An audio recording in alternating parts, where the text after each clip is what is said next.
Entonces, al comienzo, cuando me veían como si fuera un loco, una mezcla de loco y tonto, ¿no? Qué tonto, ja, ja, ja, ja. Todavía está el pastizal, pero ya hay bosque, ¿no? Antes no había ni una sola planta, solo era pasto para ganado, para ganadería. Estos árboles son muy importantes, toman mucha agua y llevan lluvia a la atmósfera. Somos defensores de las tradiciones antiguas. Son plantas que ayudan en el proceso de autoconocimiento de la persona.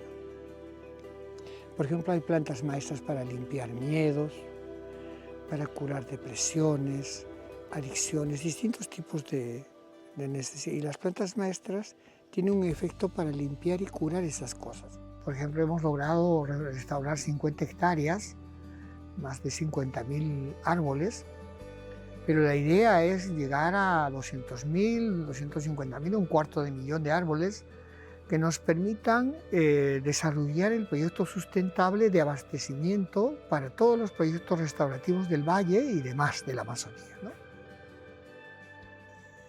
Bueno, cuando era niño recogía algunas hierbitas del jardín, las ponía en agua y hacía medicinas para curar a las muñecas de mi hermana. No pensé que esto iba a terminar haciéndose realidad, claro, ¿no? Eso muestra que hay cosas en el ser humano mucho más importantes y más poderosas que la razón, que la lógica, ¿no? Que hay aspectos más profundos que, por ejemplo, en un niño afloran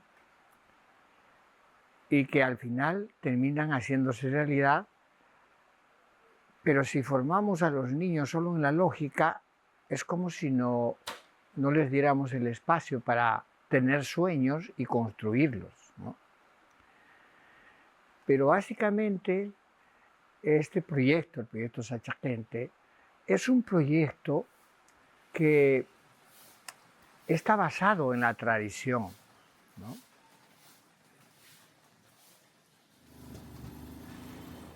Empezó suavemente primero, porque al retornar de Argentina, después de terminar mi profesión,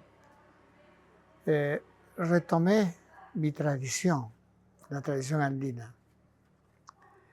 Y también participé en algunas ceremonias medicinales de tradición amazónica, andino-amazónica, de donde soy, andino y amazónico. Y en este proceso de, digamos, limpieza, recuperación de mí mismo, reencuentro conmigo mismo, con mi espíritu, en mi trabajo espiritual, ese reencuentro que tuvo efectos, y fueron efectos muy concretos, ¿no? Entonces, el proyecto Sachacente nació de un trabajo espiritual, y ese trabajo espiritual iluminó, digamos, mi camino, lo que he venido a hacer a esta tierra, mi misión, esta vida. Tuvo varias partes, ¿no? Una de ellas es como reencontrarme conmigo mismo, con mis tradiciones, con el hecho de que soy una persona mestiza y que pertenezco a los dos mundos, al mundo indígena y al mundo occidental, a la cultura occidental. Entonces es como una tradición, la tradición andina es inclusiva. Uno es lo que uno es, ¿no? No necesita disfrazarse, no necesita asumir necesariamente nuevas maneras. Es una tradición que va de menos a más. Soy Pío Bucetich Núñez del Prado, he nacido en Paucartambo, en esta provincia donde vivo, y bueno, he tenido la la gran suerte de nacer en este lugar. Es un lugar de mucha tradición cultural y espiritual, prehispánica y también posterior, ¿no? Entonces es un espacio donde se está gestando el futuro, pienso, ¿no? Bueno, en cuanto a estudios, he realizado mis estudios universitarios en la Universidad Nacional de La Plata, en Argentina. Me he graduado como psicólogo, he hecho formaciones en psicoterapia y todo esto. Y luego he hecho una formación con maestros indígenas, curanderos, chamanes, para aprender el arte medicinal de los antiguos peruanos. Y en estos momentos es lo que hago, a lo que me dedico. Bueno, esto hace más de 40 años y a estas alturas estamos ejerciendo la profesión de la medicina antigua, pero claro, también tengo la formación en psicología, en psicoterapia, he hecho estudios también teológicos, en fin. Digamos, he intentado tener una preparación para poder ayudar a las personas tanto a nivel físico, como a nivel psicológico, a nivel situacional y también a nivel espiritual, ¿no? ¿Cómo, ¿Cómo puedo integrar la psicología, la psicoterapia con lo que es la medicina ancestral, ¿no? El curanderismo, el chamanismo, en fin? Y es una tentación intentar apoderarme de los recursos indígenas y meterlos en la psicología. Es decir, es como hacer el trabajo interpretativo de las consultas y confundirlo todo, mezclarlo todo. Afortunadamente he tenido buenos maestros y me han enseñado que la psicología no tiene casi ni un siglo, o un poquito más de un siglo. Pero las medicinas indígenas tienen milenios. Por lo tanto, intentar meter la medicina ancestral en la psicología sería como intentar meter en un lago, en un envase, ¿no? Pequeño. Lo que he aprendido es más bien a introducir, incorporar, enriquecer un poco con la psicología estas tradiciones antiguas y milenarias que son mucho más desarrolladas, más seguras y más antiguas que la propia ciencia, ¿no? Es decir, el sentido común. Es una de las cosas que en el mundo indígena se valora bastante, ¿no? Es decir, creo que una de las cosas que ayuda mucho esta tradición andina es que, claro, no fomenta el narcisismo, ¿no? Sino más bien el sentido común, el hecho de que somos humanos y que no somos perfectos y que nuestras ciencias tienen su propio proceso de avance con el cual hay que tener paciencia y no intentar hacer un sancochado y una mezcla de todo, ¿no? Porque mezclando las tradiciones es una manera de que perdamos todas, ¿no? Entonces, el acercamiento entre la cultura occidental, la formación universitaria y la tradición milenaria indígena es un acercamiento que se ha ido dando gradualmente de una manera respetuosa y creo que muy positiva. Obviamente el espacio medicinal indígena no es un espacio de interpretación, es un espacio de desbloqueo, de alineamiento, de reencuentro con uno mismo, y luego hay un espacio para tomar conciencia de todo esto. Pero la psicología no es ni una guía ni es la base de esto, ¿no? Sino es un complemento, ¿no? Esa ha sido la manera. En la medicina nuestra tenemos cientos de esas plantas. Muchas de ellas son para preparar a los futuros chamanes, pero cuando se les da a las personas en una graduación, en una cantidad de tiempo menor, sirve para curar muchísimos problemas que pueda tener, ¿no?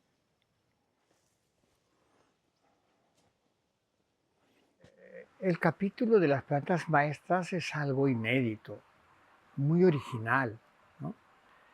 hay algunos países que tienen algunos le dicen plantas sagradas, pero eso genera mucha confusión.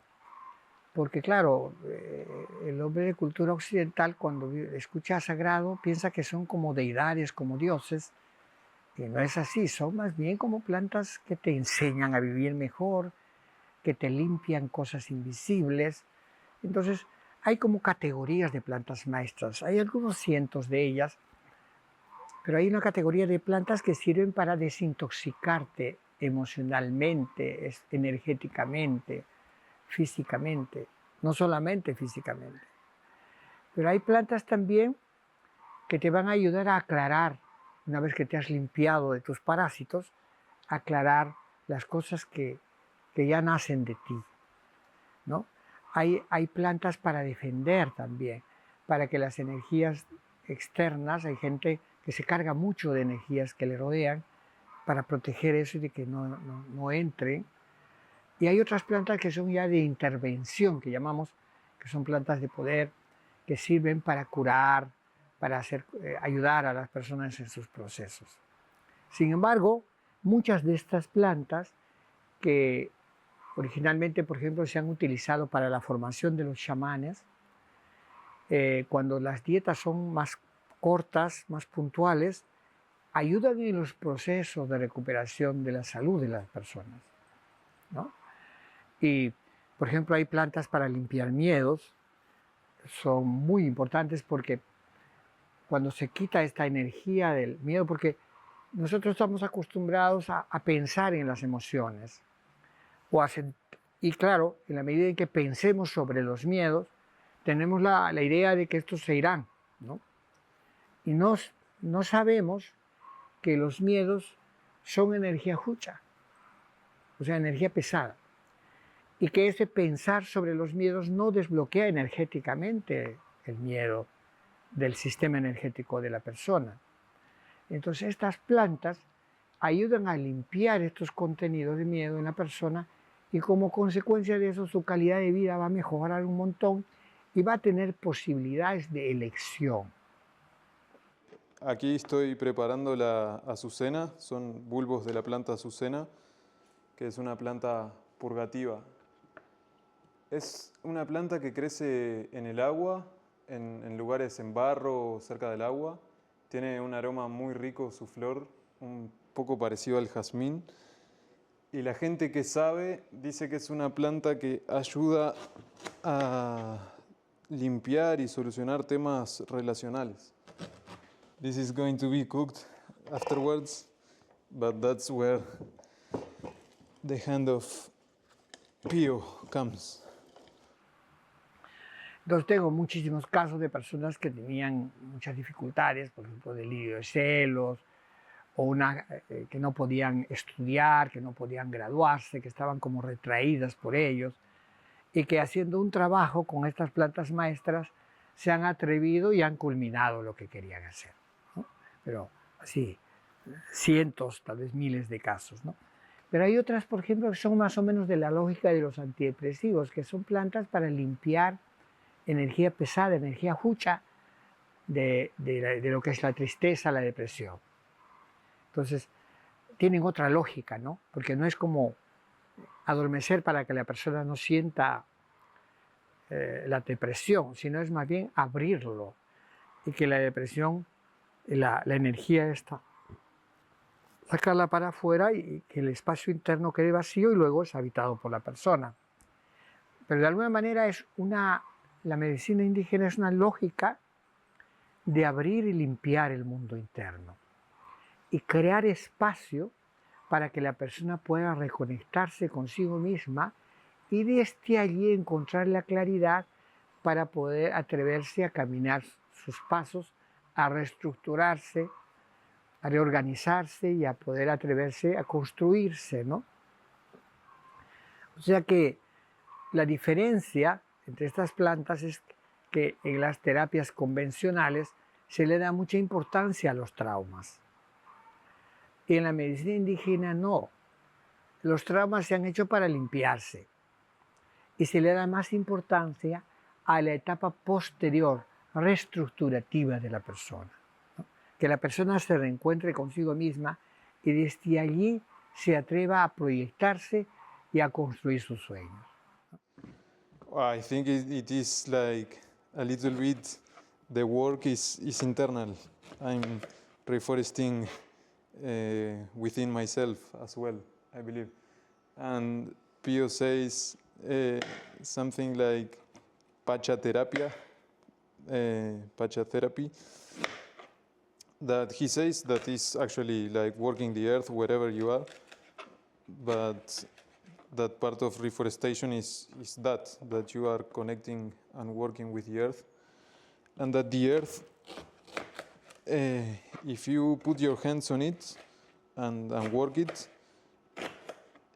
she has the capability of draining the heavy energy. The hucha is called in Quechua. ¿Qué haces si estás con problemas en tu casa, en tu ciudad, lejos de la Amazonía, lejos del Perú? ¿Qué puedes hacer? ¿No? Y yo podría dar un consejo. Nosotros tenemos formas de quitarnos la energía pesada tocando la tierra, pisando la tierra, ¿no? Les recomendaría sacarse los zapatos, pisar un poco la tierra y tirar la energía pesada por allí. Nosotros le llamamos huchanihui. Y les recomendaría tocar tierra, sudar, es decir, yo le llamo pachaterapia, porque es la terapia de la Pachamama, ¿no? Es decir, ¿qué hacemos cuando un adicto está con síndrome de abstinencia? Le hacemos trabajar la tierra. Y toda esa frustración, esa agresividad que tiene, la va descargando en ella, sin darse cuenta a veces. Y eso tiene un efecto mucho más eficaz a veces que un psicofármaco, ¿no?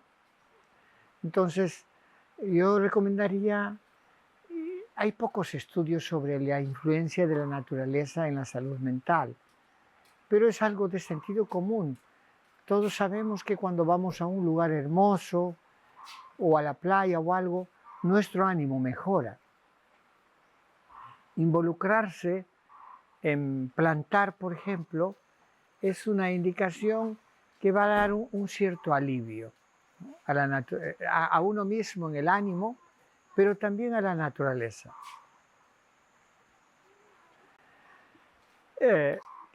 Habría también algunas otras recomendaciones, por ejemplo, los masajes energéticos, por ejemplo, el masaje ayurvédico, el masaje coreano, el masaje tailandés, es decir, masajes que involucren el sistema energético y que intenten desbloquearlo, puede ser también de mucha ayuda en el lugar donde uno esté para poder encontrar un poco más de alivio, ¿no? Y estoy convencido de que esa es la manera de, desde lo interno, poder plasmar, proyectarnos desde adentro hacia afuera, ¿no? Entonces, hemos desarrollado un modelo basado en las antiguas tradiciones de cómo se curaba e intentamos que esto no se olvide. Tenemos un espacio para recibir personas que tienen distintos tipos de necesidades de salud, desde adicciones, estrés postraumático y bueno, muchos problemas de todo tipo, ¿no? Depresión, confusiones, etc. Entonces, utilizamos este recurso antiguo para ayudar a que las personas se recuperen a sí mismas, porque no estamos excluidas las personas de la naturaleza, somos parte de ella y como tal tenemos que hacer lo propio también en cuanto a restauración ecológica de la persona, ¿no? de la interioridad de la persona.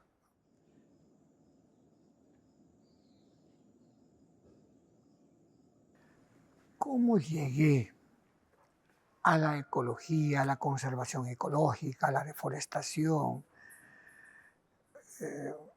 Porque la psicología, sí, estaba encerrado en un consultorio, sentado, enquilosado. Tenía un diván, unos sillones, y escuchaba horas de horas encerrado. ¿Cómo logré dar el salto a la naturaleza? Casi no existe la relación, es muy poca la relación que se establece entre la salud mental y la ecología. Y sabemos que nosotros cuando cambiamos de ambiente a un lugar natural, nuestro ánimo mejora. Pero no está desarrollado, todo está encerrado en un escritorio. Ese racionalismo ha beneficiado en algunas cosas, pero en otras ha limitado mucho al ser humano. Nos ha quitado mucho de sentido común, ¿no? Mucho de respeto. Entonces, con el trabajo con los maestros indígenas, con el conocimiento de las plantas medicinales, las plantas maestras, la manera de usarse, sus protocolos, he ido acercándome al origen de estas plantas, que es la naturaleza y la tierra. Obviamente los maestros indígenas, los médicos, no me han enseñado cómo cultivar esto, porque ellos tienen el recurso todavía presente y van y lo sacan y no destruyen. Pero en el caso mío, al ser mestizo, al haber vivido en un pueblo con mucho contacto con la selva y con la zona andina, la zona Eros y todo esto, pues ha sido un proceso gradual. Más bien el trabajo que he hecho conmigo mismo me he ido acercando a esos orígenes míos, que yo pasaba una buena parte del año sin zapatos y en contacto con la naturaleza, con todos los niños indígenas, como todos los que hemos vivido en mi época. Entonces, de alguna manera, al reconectarme conmigo mismo, el trabajo interno me ha llevado a acercarme a la naturaleza y, por otro lado, los recursos medicinales están en extinción, gran parte, porque al cortar los árboles se aniquila todo lo que queda. Es decir, las malas hierbas comienzan a invadir el bosque y matan la mayor parte de especies medicinales, sobre todo. Entonces, todo esto a partir de un trabajo interno, pero aparte de esto también de una necesidad de que estos recursos medicinales no se extingan y que tenemos que hacer algunas personas, tenemos que dedicarnos a proteger este patrimonio natural y cultural, espiritual, para que esto no se olvide para las siguientes generaciones. Porque yo me doy cuenta, por ejemplo, que en mi caso yo he vivido en la naturaleza. Pero, por ejemplo, hay lugares en el mundo donde que las nuevas generaciones ya no tienen una relación con la naturaleza. Solo viven en las ciudades y solo están las discotecas de fin de semana, las sustancias, ¿no? Las drogas que consumen, el alcohol y el sexo, ¿no? Eso es el contacto que tienen las personas con el mundo, las nuevas generaciones. Entonces, preparar, reservar espacios geográficos, especies naturales, especies medicinales, infraestructura, para recibir a estos jóvenes y que tengan una reconexión reestructurativa, creo que es fundamental. Entonces, el contacto con la tierra yo lo he tenido desde pequeño, pero a consecuencia de mi trabajo recuperativo de mí mismo, me ha llevado a asumirlo, ¿no? Y finalmente mi relación con la tierra se ha convertido en una relación muy amorosa que me ha llevado pues a plantar más de 50.000 árboles a estas alturas de mi vida, pero claro, estamos empezando, hay mucho por hacer todavía, ¿no? Pero pues, hemos avanzado, siento que hemos avanzado en estos momentos. Tenemos pues miles de especies, miles de ejemplares de árboles, de especies en riesgo. Conseguir las semillas no ha sido nada fácil. En estos momentos están en pleno desarrollo. Son una esperanza, ¿no? Desarrollamos esperanzas, creo. Hay una manera de ver el mundo como que todo se está viniendo abajo. Pero los mitos incas no hacen muchos énfasis en la destrucción, sino en que va a venir algo mejor. son mitos de esperanza, mitos que nos invitan a enrolarnos en la recuperación y en la necesidad de hacer algo mejor de lo que estaba antes, ¿no? Digamos un Incari. Entonces, creo que el trabajo medicinal implica el reencuentro con la tierra y con la naturaleza y el aprender a vivir y a convivir con ella, ¿no? No solo con las otras personas, sino también con los animales, las plantas y los elementos de la naturaleza, ¿no? Estas palmeras son muy importantes. Tienen estrógenos, hormona femenina natural. Son recursos medicinales. Estas, por ejemplo, son también árboles que son plantas medicinales, plantas maestras. Y aquí hay, en este lugar, bastante... Esto va a ser en el futuro un bosque igual que aquel mejor. Entonces es un proyecto pequeño, pero que va para más, ¿no? Entonces, el proyecto no fue fácil. No hay una cultura de restauración aquí. Había que enseñar con el ejemplo. Y bueno, son más o menos 15 años de esto.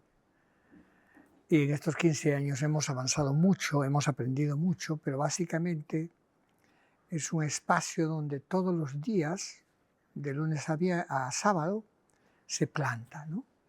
Y sobre todo este tipo de especies maderables que están en riesgo, plantas, frutos nativos, hay palmeras y también plantas medicinales y otras, ¿no?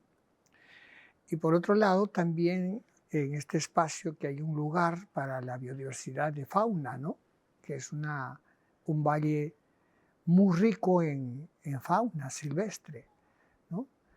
Es decir, la cantidad de especies que tiene este lugar es único en el mundo, ¿no? El 70% de especies de aves del mundo, etc. Entonces, en estos años hemos avanzado mucho y seguimos avanzando con el proyecto de reforestación, restauración ecológica y también crear un espacio para que los animales puedan mantenerse vivos sin ser aniquilados, digamos, ¿no? Y en esta recuperación de la cosmovisión incluye, por supuesto, no solamente las maneras de relacionarnos con la tierra, con el agua, con el cosmos, con las plantas, con los animales, ¿no? Sino también incluye la parte de recuperación, es decir, educativa, de salud, ¿no? La medicina ancestral también está incluida, ¿no?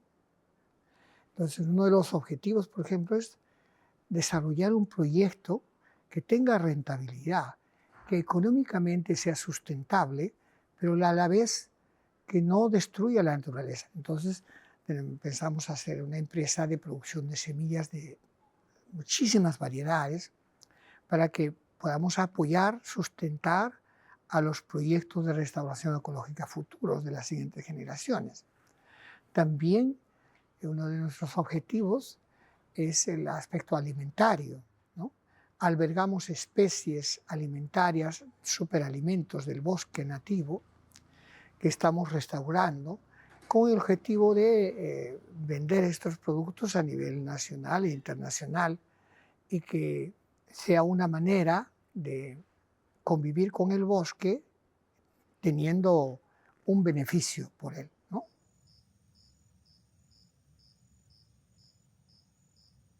Una de las cosas más difíciles es conseguir la variedad de semillas de esas especies. Entonces, yo he estado mucho tiempo en la Amazonía, en la zona baja, Ucayali, Iquitos, en fin. Entonces, tengo algunos amigos nativos de todas esas zonas y estamos involucrados con las comunidades nativas en ese sentido. Y aquí también en la zona baja hay naciones indígenas nativas, que tenemos algunas familias. Entonces, se hace complicadísimo, ¿no? O sea, recoger las semillas, a veces llevarlas por barco durante varios días hasta una ciudad, de ahí enviarlas a través de un vuelo de avión que pesa. Son 2 vuelos, ¿no? Desde la selva a Lima, de Lima a Cusco, y de ahí la movilidad en vehículos que tienen que traerlo hasta acá. Es un viaje larguísimo.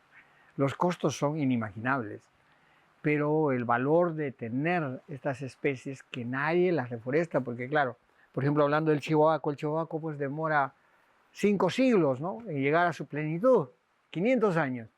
Nadie las reforesta.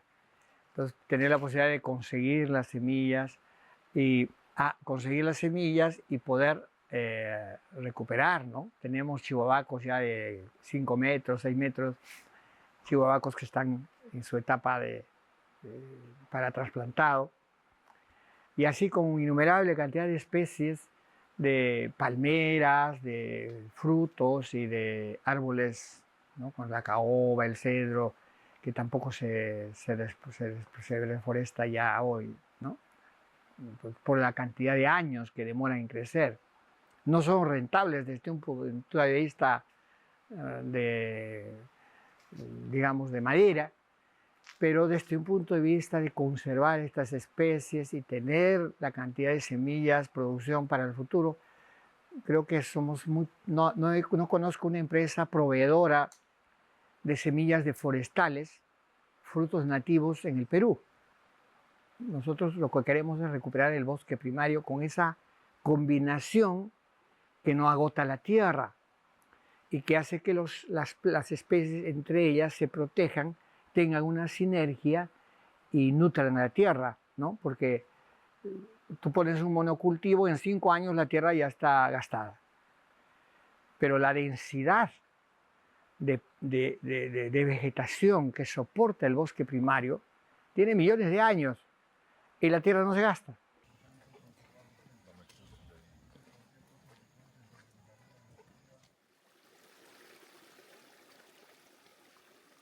Empezamos con lo que podíamos. Hay que tener en cuenta que en el Perú la burocracia está por encima de los objetivos y no hemos tenido ningún tipo de apoyo del Estado. Y por otro lado, la cultura de los campesinos, de los vecinos, es una cultura de cortar. Ellos ven un árbol y ven cuántos pies de madera hay y cuánto de dinero hay. No hay otra manera de relacionarse con la naturaleza. Es una mentalidad totalmente extractiva, ¿no?, de que la naturaleza es un espacio en el cual hay que extraerle todo y dejarla sin nada. Entonces, al comienzo, cuando me veían como si fuera un loco, una mezcla de loco y tonto, ¿no? Qué tonto, ¿qué está haciendo? Eso no da nada, etc. Eran todas normalmente burlas, cosas hasta un poco agresivas, pero hemos ido abriendo, ellos mismos han ido viendo cómo estos pastizales que estaban destruidos comienzan nuevamente a ser bosques y les comienza a gustar. Al punto que muchos de ellos están empezando a plantar árboles alrededor de sus cultivos, algunos están empezando un proceso de plantado de distintos tipos de especies. Y por otro lado, por ejemplo, dentro de ese primer objetivo hemos incluido un proyecto de bambú que está teniendo mucha acogida en el valle como una alternativa para evitar la deforestación de árboles. Entonces, digamos que la gente ha ido cambiando su actitud y me parece que están mucho más respetuosos y más contentos con el proyecto. La naturaleza, la tierra estaba como casi muerta, a un bosque con una tierra y agua y todo esto en proceso franco de ir hacia un bosque primario, ¿no? Este es un bosque de 10 años. Ya los árboles están grandes y la tierra está mucho mejor. Cuenta la densidad de árboles que tiene esta tierra, que no es muy buena, de la Amazonía, durante millones de años y nunca se agota, es una muestra de que, imitando en algo este bosque primario, podemos tener una tierra inagotable que nos produzca abundantemente para nosotros y las siguientes generaciones. Como no teníamos la variedad de especies para combinar, estábamos en los inicios, tuvimos que poner monocultivo, pero de una especie que nutre mucho la tierra, nitrogena. Y la verdad es que ha sido bastante exitoso. Entonces, dentro de esos primeros, el primer objetivo, por ejemplo, vamos avanzando. Quisiéramos avanzar más rápido, no tenemos los recursos, pero estamos, por ejemplo, hemos logrado restaurar 50 hectáreas, más de 50.000 árboles, pero la idea es llegar a 200.000, 250.000, 250.000 de árboles que nos permitan desarrollar el proyecto sustentable de abastecimiento para todos los proyectos restaurativos del valle y demás de la Amazonía. Entonces, dentro de este proyecto está la parte educativa. Participamos en la radio, en distintas actividades, ferias, para enseñar a la gente, concientizar la importancia de conservar nuestra naturaleza. Y por otro lado está el proyecto Yo y Gente, que es un proyecto educativo con pedagogías modernas y con contenidos de conservación, ¿no? Lo que es la educación en conservación, en ecología, a los niños del futuro, para que ellos hagan las cosas mejor de lo que hemos hecho nosotros, que podamos desarrollar una economía lo mejor posible, pero nutriéndonos, claro, del bosque, pero retroalimentándole y conviviendo con todo lo que son las especies, sin que haya algunas que puedan estar en proceso de riesgo, ¿no? Entonces, en este segundo objetivo vamos avanzando también bastante. Claro, no tenemos apoyo, entonces necesitamos, por ejemplo, para construir la infraestructura del colegio, es decir, tenemos un espacio hasta para donar, para poder desarrollar el proyecto educativo. Sin embargo, estamos pues, en una incertidumbre sobre el futuro de esto, ¿no? Nos gustaría avanzar primaria, secundaria, si es posible hasta superior, y enseñar a los nuevos niños del futuro, ¿no? Niños que convivan y que respeten a sí mismos y a la naturaleza y sus tradiciones, su cultura.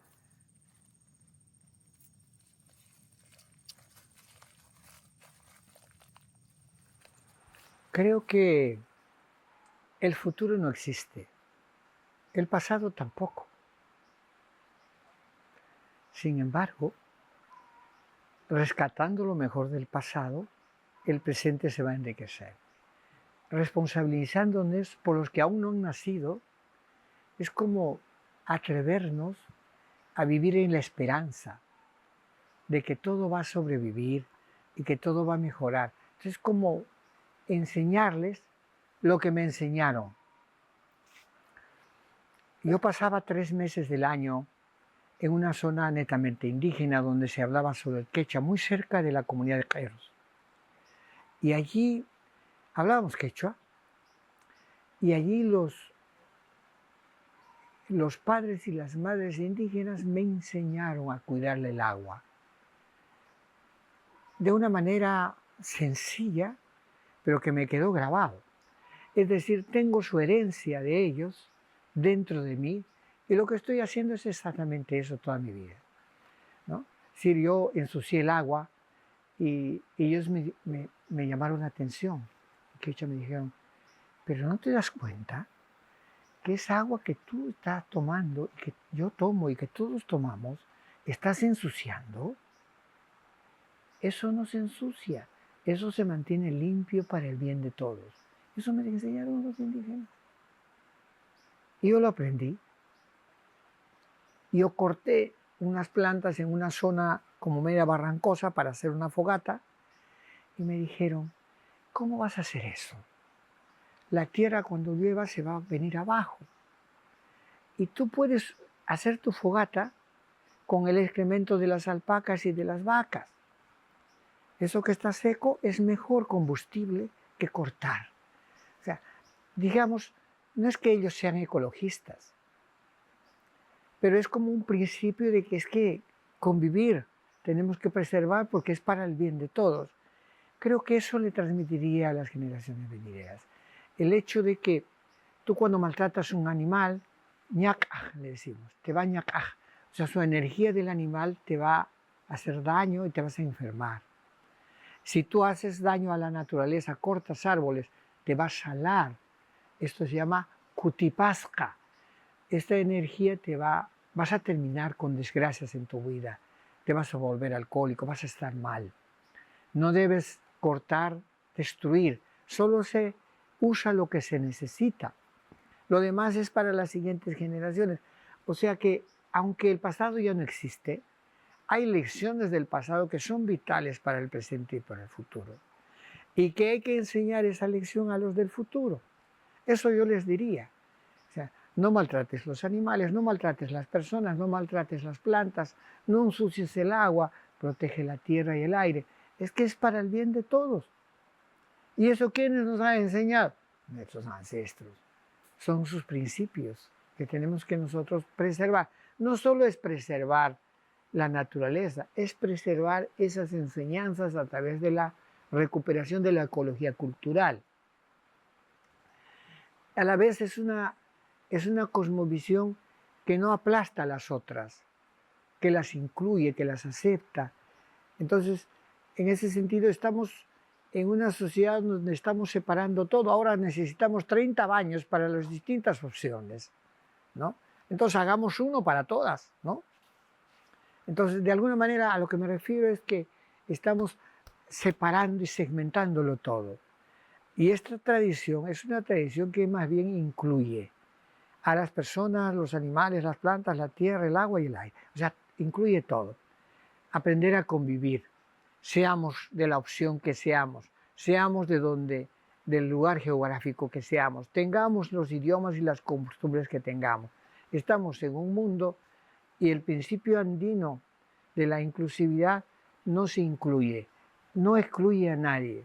Sobre esa base se pueden hacer acercamientos interculturales que puedan beneficiarnos a todos en sus esencias, sin que nadie deje de ser uno. ¿No? Porque no es que tengas que disfrazarte de lo que no eres. Tienes que ser tú mismo, pero puedes aprender de los antiguos esos principios olvidados y podemos ayudar a reforestar, a restaurar la ecología de las tradiciones con la nuestra, que es una tradición solamente de respetar cada tradición, ¿no? Entonces digamos, este sería el mensaje que yo he recibido desde pequeño y que, claro, no sería bueno que se olvidara y sería bueno que se transmitiera a las siguientes generaciones.